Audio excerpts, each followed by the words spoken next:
Hello everyone and welcome back to another Rocket League video here on Game Gym Online.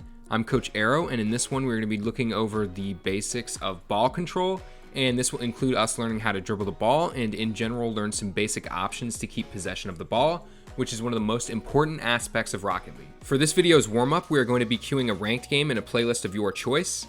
If you don't want to go into the ranked game completely unwarm, you are of course free to do free play beforehand. Focus on hitting the ball fast and following up all your touches quickly because, of course, in game, we want to always beat defenders to the ball, but I'm only asking you guys to play one ranked game here, so that free play is optional. So before we get into this, guys, I really recommend that you go back and watch my last video that I made on ball productivity.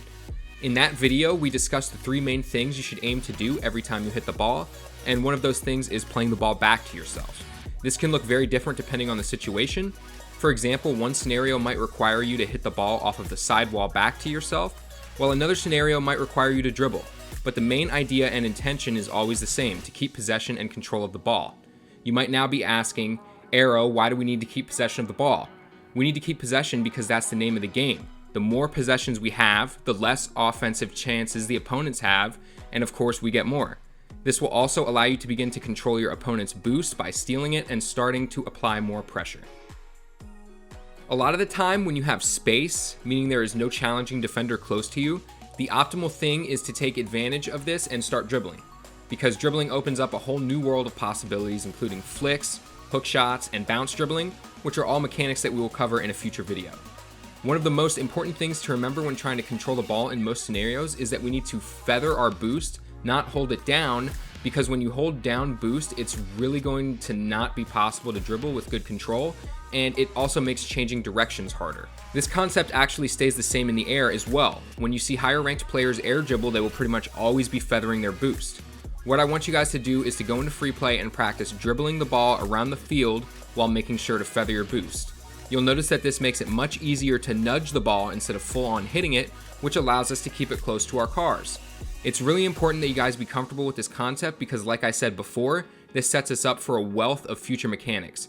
Go ahead and dribble the ball around in free play while feathering your boost for about 3 to 5 minutes, or however long it takes you to feel comfortable with keeping the ball close. Of course, ball control doesn't only mean just dribbling the ball on the ground, right? In a more fast-paced game like 2v2 or 3v3, a lot of the time you will want to utilize the wall and ceiling to hit the ball back to yourself, and this is because one of our main priorities is to beat challenging defenders to the ball, because we don't want them to hit the ball, right, and get possession. And when there are more cars on the pitch, you have less space, so sometimes dribbling is simply not an option. This concept is a little bit harder to practice in free play because to know where to hit the ball, you need to see where the defenders are positioned and where they might be challenging from. So what we are going to do now is I'm going to go over examples from my replays of me hitting the ball back to myself in 2 different ways, which is also a great opportunity to further practice analyzing the position of the defense to exploit it. Alright, now we're going to take a look at an example of utilizing your first touch to play the ball back to yourself. We're going to take a look at this play right here. We can see that Dev gets a dunk on my teammate, and the first thing we're going to start with, guys, is very simple, right? We're gonna check our mirrors and we're going to see what's happening with the defense. And what's happening right here is Dev gets a dunk on my teammate. He's still got a little bit of momentum, right? I can notice that. So I know he's just going to dive on the ball.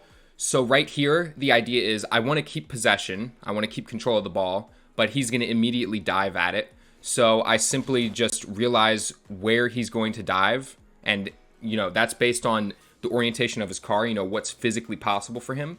So I hit it above him, and that's good. And right here, I know where I'm going to hit it. I'm going to hit it high. So I just follow it up, guys. I literally just follow where I think the ball is going to go. And that's playing it back to yourself. And you can see that we actually do get a quick passing attack and a shot off net off of this opportunity. So those are some of the good things that can come from keeping the ball close.